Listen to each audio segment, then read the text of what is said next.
Welcome back to Carolina Rut Cuddles. So guys, we got good news, we got bad news, we got a little bit in between. But first and foremost, the bad news. I said we were going to take the Polaris out mud. That's what y'all voted for. Y'all said you wanted to do that. Problem, the battery I had that I thought was going to fit it is too fat. It actually needs to be right along hill. And sadly, I didn't realize that till Saturday afternoon when I have no time to go do anything. It's also now dark because I have been working every day from 6 in the morning till 9, 10 o'clock at night. So I've literally just been working my butt off, guys. Farming is just really busy right now.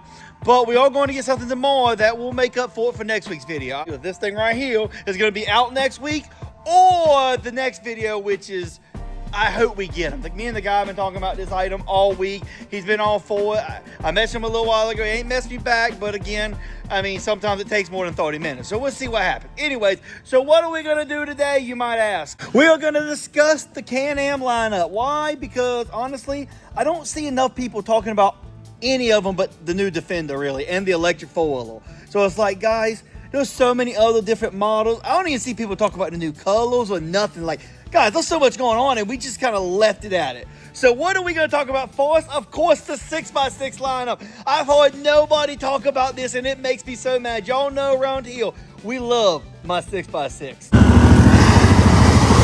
that's cold, that's cold. Look out, one. And they have not one, not two, but three different models. We got first, the 700. You heard that right. So this is replacing the 450 they used to have out, which I think is a good idea. I don't know how well the 700 is compared to the 450. I know people who had the 450 said it was pretty bad to the bone. Let's just say that. Oxford Cruiser had a really good video of it. And another group, a Canadian group, I can't think of their name. I'll put them up here. Those guys also have a 450, and let's be honest, that thing is bad to the bone. They also have a new 850, which replaces the old 650, which is kind of a good idea because just like the XMR lineup, the 850 1000, it's going to have the same engine. So yeah, Gen 3 850, which is technically just a 1000 with a detune, and of course the cream of the crop, the backcountry, guys, backcountry. I'm sorry, I didn't realize it has 30-inch tires. The problem here is the price just keeps going up, up, up. The 1000, guys, is almost $20-some thousand. When you get that high, you're so close to getting a cab air conditioned CF motor, which I know a lot of people hate the CF motor. That is way too much money. Again, at the same time, it's a niche market, so maybe that's it. But leave in the comments, should we buy one? I'm debating on maybe getting the 850. But of course, it's like $3,000 different, $2,000 different. Like, could you justify the 1000? Plus, it comes with bigger tires and 6 tires compared to 4. Guys, you don't understand how hard that is to buy. You can't just buy used tires because who has 6 used tires? But that is something I'm super excited about is the new 650, not 650, the new 700, 850, and 1000 6x6 because y'all know around here we love the 6x6s. And again, why is nobody talking about these? Like, they are awesome, and I've heard like one person go, these are kind of cool. Like, they're more than cool. Oxford Cruiser got a video. Go check it out if you want to see more on it. But honestly, I'm not there, so I can't do no more video on that. The next thing that we're going to talk about is something nobody has talked about. And to me, it's a missed opportunity for Can-Am. So, if you haven't looked, they have the new HD11.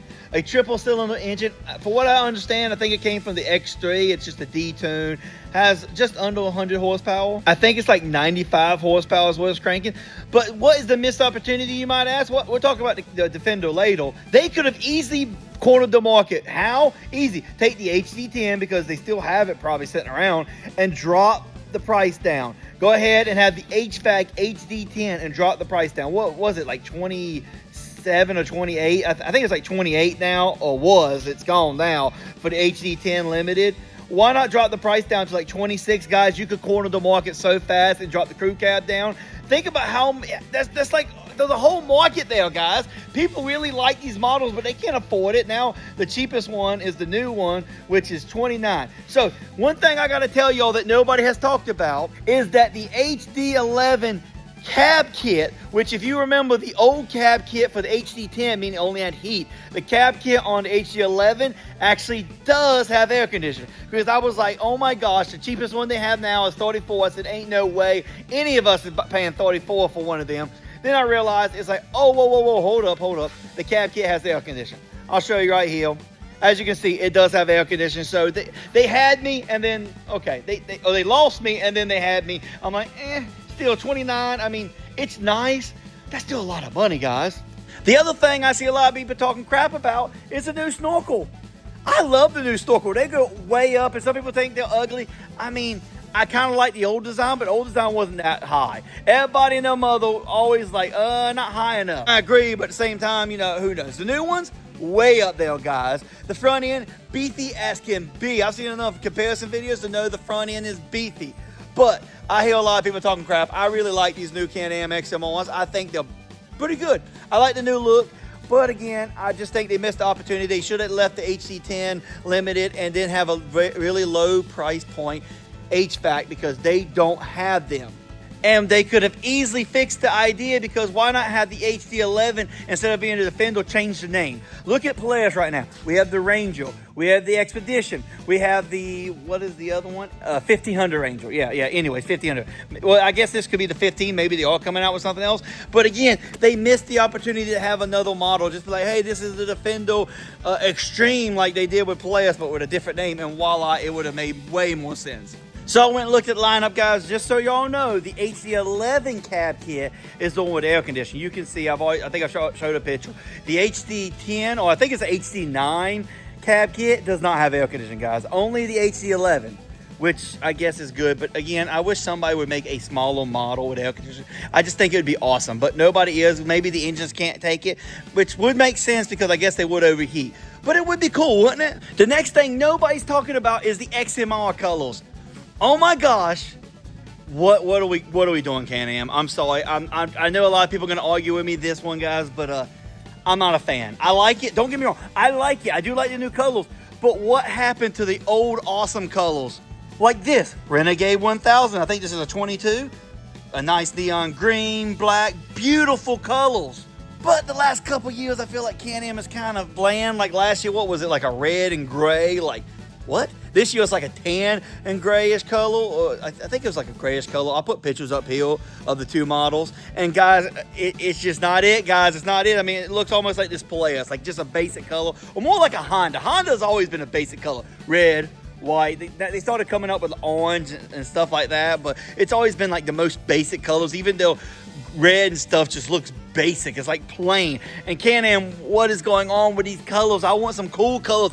We all remember the digital camo from back in the day. That's still one of my favorite camos. Not even camo, just my favorite plastics. I love the digital camo. But I did see one that's new camo right here. Hopefully I can find a picture. If not, I'm sorry. But I saw somewhere they had a new camo, and that thing does look good, but it's still just a basic camo. I'm kind of like the old digital camo, which is white and black. But what can you do, guys? But now into the next segment that I've heard nothing but crap about, which is the electric foiler. This bad boy right here. So this is where I have issues with people complaining about it. I get where people are coming from. Everybody's scared electric vehicles are going to take over gas vehicles. And with a lot of companies, car manufacturers are trying to do that.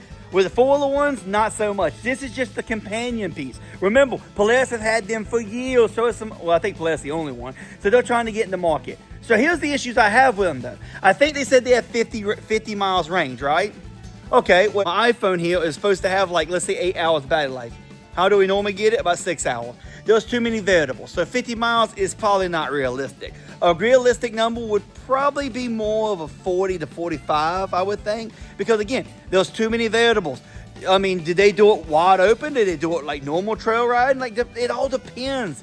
And let's also just not forget, when your phone gets to 5%, are you sitting there like, oh, I still got 5%? No, you're like, oh God, I gotta charge it. Same with it. When it gets to the 10 mile and below, you're going to be looking to charge. So that means you only really have like 35 range before you're like, okay, I need to start looking for a charger. Let's also not forget, just like your iPhone, or if you've ever had a golf cart, as the batteries start to get old, even after a year or so, especially if you use them every day, they get weaker and weaker. So that 50 miles, which would probably be about 45, let's be honest, you're looking more like 38, which again, for most of us, I think is a great thing.